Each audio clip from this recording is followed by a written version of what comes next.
10 minutes to travel from state A to state B. So 7 hours 10 minutes ஆகுது. எங்கன்னா ஏலேருந்து பிக்கு போகிறதுக்கு இவ்வளோ டைம் ஆகுது. தென் he reached state B at 12 noon. So இங்கே என்ன கொடுத்துருக்காங்க அப்படின்னா ரீச்டு, தட் மீன்ஸ் அரைவல் கொடுத்துருக்காங்க. டிபார்ச்சர் தான் நமக்கு கேட்டிருக்காங்க.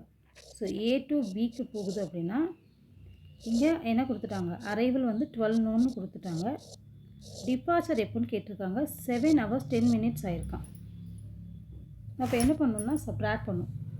ஏன்னா இது ப்ரீவியஸ் டைம். இப்போ எக்ஸாம்பிளுக்கு 8 o'clock நான் போகிறேன், 9 o'clock ரீச் ஆகிறேன், 1 hour நான் ட்ராவல் பண்ணுறேன் அப்படின்னா 9லேருந்து 1 சப்ராக்ட் பண்ணால் தான் நமக்கு இந்த 8 கிடைக்கும்.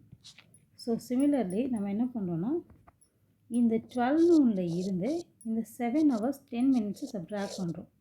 ஸோ ஆல்ரெடி நம்ம ஃபஸ்ட்டு இது பார்ட்லேயே பார்த்துட்டோம் சப்ராக்ஷன் எப்படின்னு, பாரோ சப்ராக்ஷன். ஸோ சிமிலர் தான். ஸோ இங்கே போகும்போது என்ன ஆகும் அப்படின்னா 6 வரும், இங்கே 11 ஆகிடும். So 11 minus 7 means 4. 4 hours 50 minutes means 4:50 AM. ஓகேவா? மூணுலாம் நான் லஞ்ச் மதிய ஹவரில் இருக்குது. ஸோ இது வந்து ஏஎம்மாக தான் இருக்கும் கண்டிப்பாக. ஸோ ஓகே, சிமிலர்லி இதே மாதிரி 3 sums நீங்களும் சால்வ் பண்ணுங்கள். So again one time explain பண்ணுறேன். ஸோ ஏலேருந்து பிக்கு ட்ராவல் பண்ணுறதுக்கு 7 hours 10 minutes ஆகுது.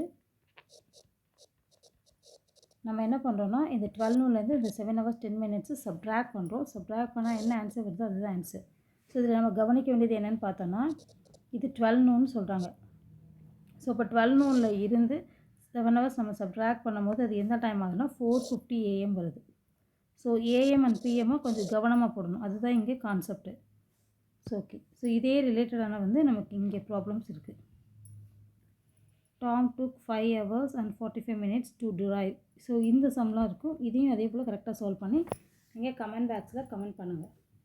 Okay, thank you.